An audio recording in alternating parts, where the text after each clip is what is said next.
Hello and welcome back to Sprite Guard Plays Cwoun. Let's see if we can make a little bit more progress this time.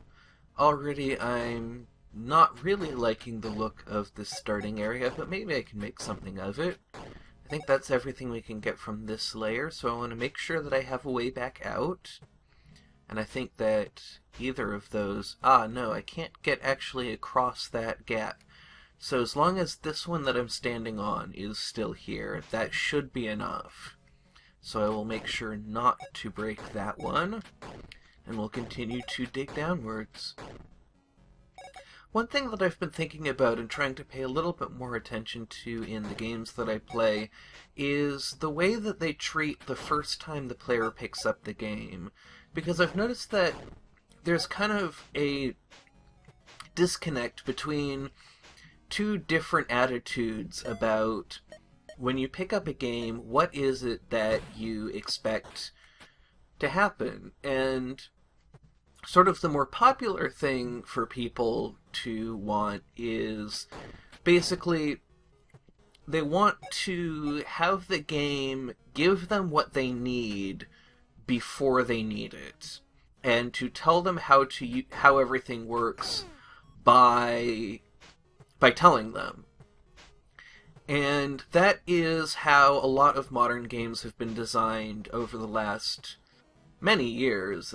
I think it's a fairly well-established design pattern at this point.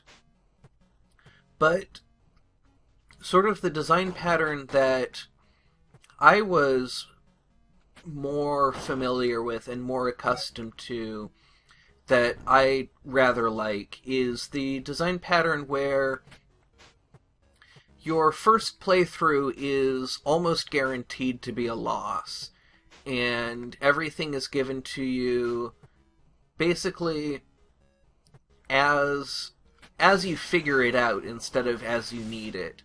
So one kind of almost the right example. This is not exactly the right example, but a good example is in games like Vagante and The Binding of Isaac, where you have things that you can pick up that have an unknown effect, and the only way to really get to know what their effect is by using them. And so, in Binding of Isaac especially, almost every item in the game is that way. Until you use it, or you look up what it does, you just don't know what it does.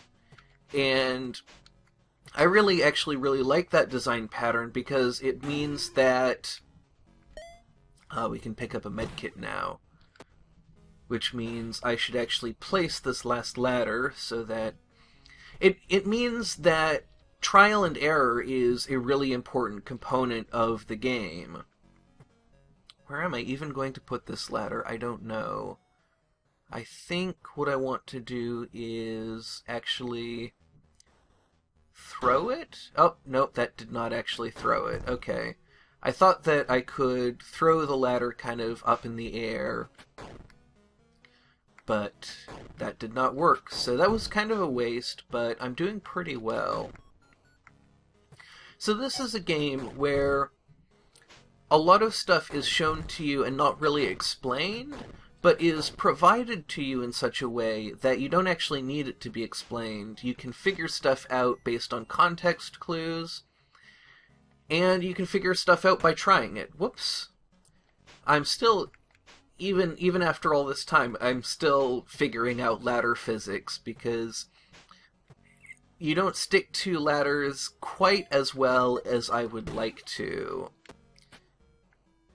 Probably you stick to ladders about as much as is appropriate, but I'm doing so badly on this ladder, I think I'm actually going to put one there, and that will make things a little bit easier for me, and then I think I want to put one there, and that will let me get down here, leave me a consistent route back up to the top. That's a thwomp down there. It will drop on me if I am below it, so I want to avoid it, probably. And that took care of that bat a bit quicker than I expected. I wonder if I can trigger this. Oh, no I can't. Okay. Well, that's Cwoun. Still have a long way to go before I can do anything consistent in it. So thank you very much for watching. If you have any thoughts about things that I've talked about or about the game, I would love to hear about them in the comments. If you enjoyed the episode, please consider leaving a like, as it helps me out quite a lot. And most of all, have a great rest of your day.